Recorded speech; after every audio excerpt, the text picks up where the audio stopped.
I think that in talking to midwives, newer midwives, a lot of times we get really nervous about jaundice.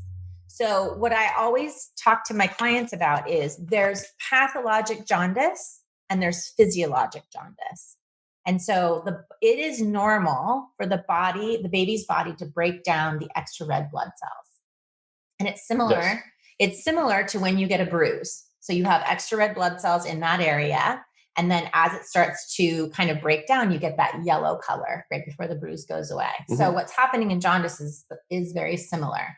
When we are concerned about it is when the baby develops it within the first 24 hours. Mm-hmm. Like you have to look at the whole baby. So the baby's not doing well. The baby is lethargic, which is hard to tell in the first 24 hours because they sleep a lot, but they're not nursing.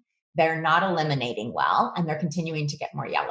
Because what happens is we break down the extra red blood cells and then we eliminate it through the meconium. So the breastfeeding, getting in milk helps pass the meconium. And when they're passing the meconium, they're getting rid of the extra. So we also tell them, as you've mentioned, to do sun baths because that is what is happening with the bilirubin lights. It's basically simulating sunlight. Yeah, the bilirubin can be broken down through the non-high risk UV light. Mm-hmm. That's the theory behind Billy lights. A baby can sit on Billy lights all day long and it's not going to get sunburned. Right. But it does penetrate the skin and breaks down the bilirubin through the UV light. So that's why light phototherapy works. Right. So you would want to actually have keep the lights, the blinds or curtains or whatever open during the day. Right. It doesn't have to be direct sunlight. In early postpartum, I usually say for somebody who I was more paying attention, like you said, you might want to be a little bit more assertive if you knew you had this incompatibility, is that I would have it be through the window where you can actually see a stream of sunlight. Right. But you can't keep the baby there for hours at a time. No, like 10 minutes. Yes, right. 10 minutes at a time with no clothes on. So not for long periods of time, but like during a nap. Yeah, I usually say 20 minutes twice a day, mm-hmm. that sort of thing. Mm-hmm. If I'm really concerned about it and the milk isn't in yet or whatever else, we would try possibly getting in some donor milk to hydrate the baby better. Yeah. We want to keep track of the pees and poops. Obviously, that's why we ask the question. We don't just ask because for no reason. Mm-hmm. And then the way to tell if a baby's jaundice, generally speaking, just by the naked eye, right? If people eat a lot of carrots, the palm of their hands are going to be slightly orange. Mm-hmm. But for most of us that don't eat a lot of carrots, mm-hmm. so you're a little bit oranger than me. Mm-hmm. But you take the palm of your hand, you compare it to the baby's chest. Yes. And that's the way to look at it. The baby, and you'll see it, and it has to be in some decent light. Yes. To be able to see, you can't have it in a dark room. You'll never be able to tell. Mm-hmm. In decent light, you look, and then also you look at the sclera of the baby to see.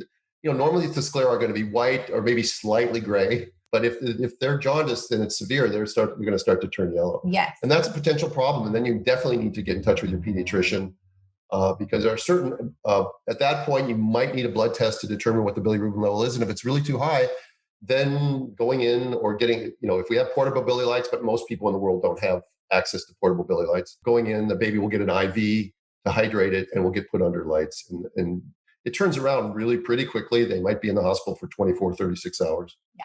So midwives, I learned this from Augustine when I was doing my training, Augustine Colebrook. You can actually test the Billy levels yourself. So you would do a heel poke test. You could do it at the same time that you were doing your newborn screen mm-hmm. test if you needed to, or you could do an additional, poke if you needed to, like you would for blood sugars. And then there's a microtainer. So It's a little tiny... a yellow capped microtainer. Yeah, it's a little tiny tube. Thank you, Stu. That has like a little scooping device on the edge. And you scoop the blood in, it's tiny, and you send it off, and then they can give you the Billy levels. I guess you would want to do that stat. Definitely stat. Yeah. And that might save them the getting into the system if they don't need to be. But if you're ever concerned. Or the pediatrician's office could also. They don't do it. Oh, they don't? Most of them don't do it. They don't? No, they send them to the hospital. And so I told my pediatricians that I work with, I'm like, I can test my own clients. Please don't send them to the hospital. I'll test for them. Did you ever say, well, and why don't you? No, I don't. You should. But they're like, oh, you do that? Because they think I just, sit around with incense.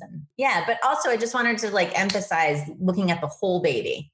If a baby is nursing well and if the baby's eliminating well, that normal physiologic jaundice is going to pass. Pathologic jaundice, babies they're not nursing well, they're lethargic. So that would be a bad combination.